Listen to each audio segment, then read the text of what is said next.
All right, what was your name one more time? Lee? Lee, and how long have you been in Seattle here? Off and on for the last 20 years. I'm from Kirkland, from the east side. Oh, okay. I've been battling opiate addiction for the majority of my adult life. How did that start? Like I think everyone, like a painkiller or pain. It's just with some people it resonated more with me. It became more of an emotional thing. And I was starting to kind of diminish. But it ultimately just keeps taking and taking and taking and taking. And this fentanyl phase of the opiate epidemic is the most detrimental.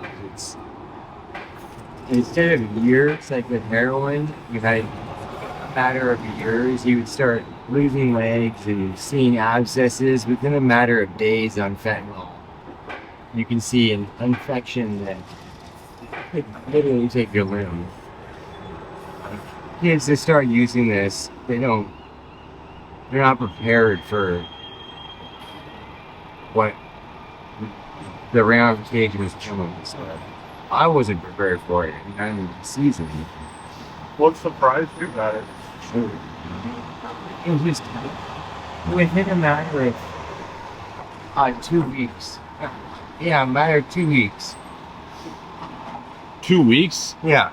Damn, dude. How does that happen? Is that needles or what is that? I have no idea.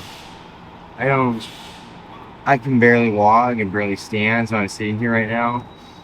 I got my wallet stolen again last night. I'm just worn out. I'm literally at the point of just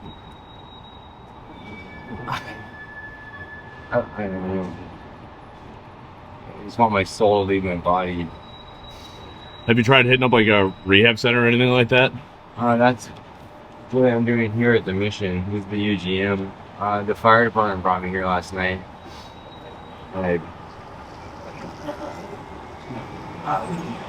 Really cool guys coming to me out here and bring my bike back to me and take me to the clinic, get this looked at.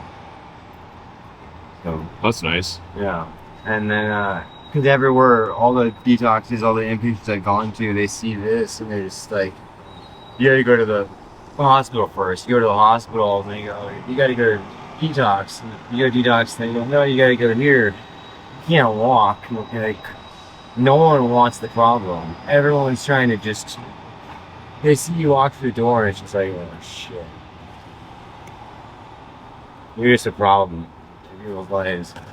That can't help anything either. People just like looking at you like that. Yeah. Yeah. That blows. Yeah, it's emotional draining. So why here from Kirkland originally?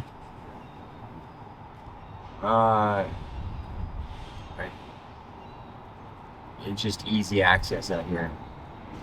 Easier access? Yeah, to buses, to getting around. The drugs are just rampant on the streets. You can't like hang out in Kirkland and find fentanyl on the corner.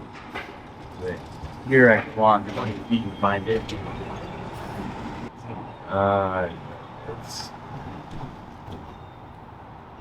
You just kind of know. I don't know, after a while. Plus, when you spend all your time down here, you just know the spots that people hang out. You meet people, you know people. Things are always kind of changing, but What do you think Seattle could do to like help people that like help everyone downtown right now that are going through it? you need to understand like the progression of this is so much faster than heroin. When like someone comes to you with a problem, you won't see them again. Then the next time, like they won't be coming back. They need faster resources, faster help. Just the amount of infection that comes with it, the emotional trauma that comes with it. No one wants to deal with it. They need. I have no idea where I can go right now that would take me. It's What's the emotional trauma? Can you explain how it makes you feel so bad? I've lived like half my adult life sober and half of it using. And you know when you're sober, people respect you. They look at you differently. They open the door for you to let you in their stores. The buses stop for you. Right when someone suspects you of having this condition, the buses will drive right past you now. People run to the front of their store and slam the door on you and say you're not welcome here. You're just walking down the road, people just you can hear them talking like, I just wish fentanyl was never made, or you just comments and people are looking constantly being judged and berated by this stuff. Have you encountered any overdose experience? You or anybody you know? Pretty much every day. Every day. Yeah. I try not to look for it anymore. I mean, yeah. Like last week, I resuscitated 2 people alone. Like always carry Narcan on me.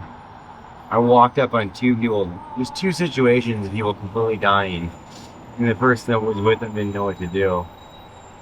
I don't know if God placed me there or what, but this stuff is too strong. Do people do overdose that make them change their mind on things, like, or do they just not really care? They don't care. They wake up from being Narcan and go right back to smoking. Has anyone used Narcan on you before? No. Never? Knock on wood, yeah. I've that I know of, I've never overdosed. How did you end up getting your wallet stolen? Were you sleeping, or how did you do it? That's a new that's a new thing for me, that people just walking up on people and stealing their backpacks while they're asleep at night, stealing their wallet out of their back pockets. I mean, I've been walking for days. I'm exhausted. Even the fire department had to bring me here to the UGM to like somewhere to rest, and I got here too late, so I couldn't stay, and I ended up falling asleep on the side of the sidewalk. And Do you think fentanyl will ever leave these streets, or will it always be here? I hope it leaves. As long as it's being produced, it's not going anywhere. I mean, it's too addictive, it's too cheap, too many people are making too much money off of it. It's changed opiate addiction. Like, you used to have to spend, I don't know, 40 to 80 bucks a day to stay well and stay high. Now almost for $10 to $20 you can pretty much. Dang. How are they making money then? That doesn't seem very profitable. That's a good question. That's a great question. I'm wondering if China is like literally giving it to Mexico for free to start a war with us. Or it is the war, we just don't see it. It's much cheaper to fund the war if people aren't dying. I mean, when your own people aren't dying. Kill America from the inside. It's working, really well. We're dropping like flies out here. If anything, we're useless. If a war was to break out, there wouldn't be people to call on. Do you want to say anything else to people out there that might not know about what's going on here?